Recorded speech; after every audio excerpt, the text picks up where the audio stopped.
माता की बहुत बहुत धन्यवाद। हमारे झारखंड के चुनाव प्रभारी, मध्य प्रदेश के पूर्व मुख्यमंत्री, भारत सरकार के कृषि मंत्री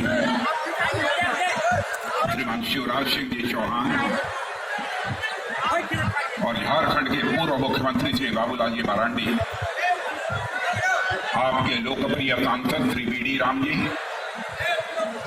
आपके लोकप्रिय विधायक नौजवान तेज तर्रार ऐसे भानु प्रताप शाही, पुष्पा देवी, छतरपुर विधायक श्री सुनील सिंह, प्रमंडलीय प्रभारी परिवर्तन यात्रा जवाहर पासवान, साधना सिंह सांसद राज्यसभा, विकास प्रीतम सिंह, ठाकुर प्रसाद महतो जी, रघुराज पांडे जी, भगत दयानंद यादव और घूरन राम जी, शारदा महेश प्रताप देव जी, अमिताभ गुप्ता जी, मुकेश चौबे, राजीव रंजन।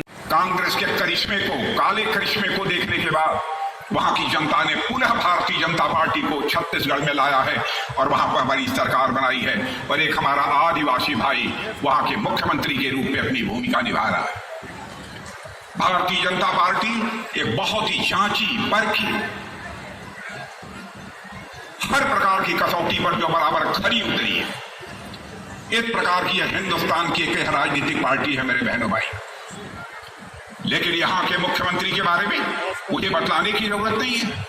उनके ऊपर भ्रष्टाचार के आरोप लगते हैं, जेल जाते हैं, फिर भी सीना तान कर बोलते हैं हम आए हैं और फिर सरकार बनाएंगे, झारखंड का विकास करेंगे।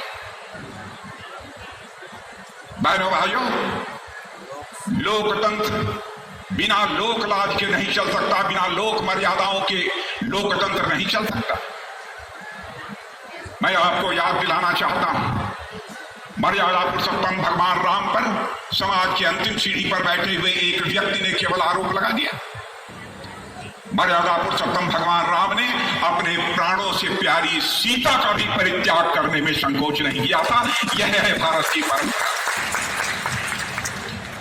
मैं अपने अडवाणी जी की भी याद दिलाना चाहता हूं। हमारे नेता आदरणीय अडवाणी जी, किसी ने उनके ऊपर एक बेबुनियाद और निराधार आरोप चस्पा कर दिया।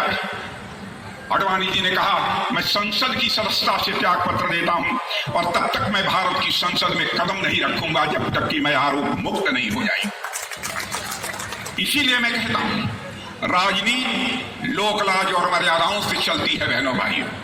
राजनीति दो शब्दों को मिलाकर बना हुआ है, राज और नीति। जहां नीति शब्द हो वहां अनीति कैसे क्यों होनी चाहिए। और नीति यह संस्कृत के नए धातु से बना है जिसका अर्थ होता है ले जाना। ऐसा राज, ऐसी राजनीतिक व्यवस्था जो समाज को सन्मार्ग की ओर ले जाने का काम करे, उसे ही हम राजनीति कहते हैं मेरे बहनों भाइयों। विडंबना है कि यह राजनीति शब्द आज अपना अर्थ भी खो चुका है, अपना भाव भी खो चुका है। मैं झारखंड के बहनों भाइयों का आह्वान करने आया हूं, आइए हम ये संकल्प लें कि भारत की राजनीति में इस राजनीति शब्द के जो अर्थ व भाव खो चुके हैं, हम उन्हें पुनः भारत की राजनीति में स्थापित करेंगे। यह संकल्प लेकर हम सबको आगे बढ़ने की आवश्यकता है। हम लोगों की पिछले 10 वर्षों से आपने यहां सरकार देखा। इसके पहले केंद्र में आदरणीय अटल बिहारी वाजपेयी के नेतृत्व में भी काम करते हुए देखा है आपने सरकार, देखा है उस सरकार को भी। आप परमाणु संपन्न देश बन गया। दुनिया की बड़ी बड़ी जो परमाणु ताकतें जिन देशों के पास थी, भारत उसमें नहीं खड़ा था बहनों भाइयों। इसको बनाने का काम यदि किसी ने किया तो आदरणीय अटल बिहारी वाजपेयी ने किया। आज के 10-10 वर्ष पहले आपने मोदी जी के नेतृत्व में 2014 में केंद्र में सरकार बनाई। 10 वर्षों तक लगातार आपने काम देखा है हमारी सरकार के।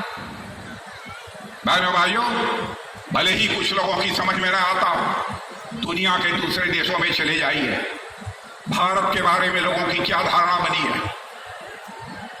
पहले भारत दुनिया के मंचों पर यदि कुछ बोलता था तो भारत की बातों को गंभीरतापूर्वक नहीं लिया जाता था। लेकिन आज यदि अंतर्राष्ट्रीय मंचों पर भारत कुछ बोलता है तो दुनिया कान खोलकर सुनती है कि भारत बोल क्या रहा है। यह भारत की हैसियत सारी दुनिया में बनी। एक अमेरिका के राजदूत जो भारत में है मिस्टर गारसेटी, अंग्रेजी में कहा था, लेकिन अंग्रेजी में नहीं कहना चाहता हूं, हिंदी में ही कहूंगा कि यदि ए दुनिया वालों, यदि तुम भविष्य देखना चाहते हो तो भारत आओ। दूसरा वाक्य उन्होंने कहा था, ए दुनिया वालों, भविष्य किसे कहते हैं, उज्जवल भविष्य किसे कहते हैं। यदि देखना है तो भारत आओ, यदि उज्जवल भविष्य महसूस करना है तो भारत आओ, यदि भविष्य के लिए काम करना है तो दुनिया में कहीं मत जाओ, केवल भारत आओ। यह मैं नहीं कह रहा हूं मेरे बहनों भाइयों, बल्कि दुनिया का जो सबसे ताकतवर देश अमेरिका है, अमेरिका के राजदूत ने यह बात आज के 4-5 महीने पहले एक कार्यक्रम में उन्होंने कही थी। कई हमारी सरकार ने पिछले 10 वर्षों में जो काम किए, क्या कोई यह कभी कल्पना कर सकता था कि यह बात की भी चिंता करें? गरीब परिवारों की माताएं बहनें भी हमारी मां और बहन जैसी होती है, उनको भी नित्य क्रिया के लिए बाहर न जाना पड़े, हर घर में शौचालय होना चाहिए। किस प्रधानमंत्री की यह संवेदनशीलता रही है? एक भी परिवार हिंदुस्तान में शेष नहीं बचना चाहिए जिस परिवार को अपना सिर ढकने के लिए छत मुहैया हो जाए। और आज मैं यकीन दिलाकर जाना चाहता हूं, और यह बात मैं दावे के साथ कह सकता हूं, यहां पर भी जो लोग बैठे हैं इनमें से बहुत सारे लोगों को पक्का मकान मिला है, और जिनको नहीं मिला है बहनों भाइयों, आगामी 5 वर्ष में पक्की छत उन्हें मुहैया होकर रहेगी, मैं आपको विश्वास दिलाता हूं। काश यदि हमारी पिछले 5 वर्षों में झारखंड में हमारी सरकार रही होती तो हम लोगों ने इस काम को भी पूरा कर दिया होता। इतना ही नहीं, हमारे प्रधानमंत्री की संवेदनशीलता, पहले उन्होंने आयुष्मान भारत का एक कार्ड दिया था, 5 लाख रुपए तक का मुफ्त इलाज होगा। इस बार उन्होंने कहा कि चाहे किसी की कोई आमदनी हो, चाहे किसी जाति का हो, किसी पंथ का हो, किसी मजहब का हो, यदि उसकी उम्र 70 वर्ष की हो गई है तो उसका मुफ्त इलाज किया जाएगा, 5 लाख रुपए तक का मुफ्त इलाज किया जाएगा। और मैं आपको यह भी बताना चाहता हूं मेरे बहनों भाइयों, जिनको आयुष्मान भारत कार्ड पहले मिला हुआ है, जिन गरीबों को, यदि उनके परिवार में कोई 70 वर्ष से ऊपर का कोई व्यक्ति है तो उस 5 लाख के अतिरिक्त यह 5 लाख की सुविधा मुहैया कराई जाएगी। यह हमारे सरकार का फैसला है। कई महत्वपूर्ण फैसले, मैं सबकी बहुत विस्तार में जाकर यहां पर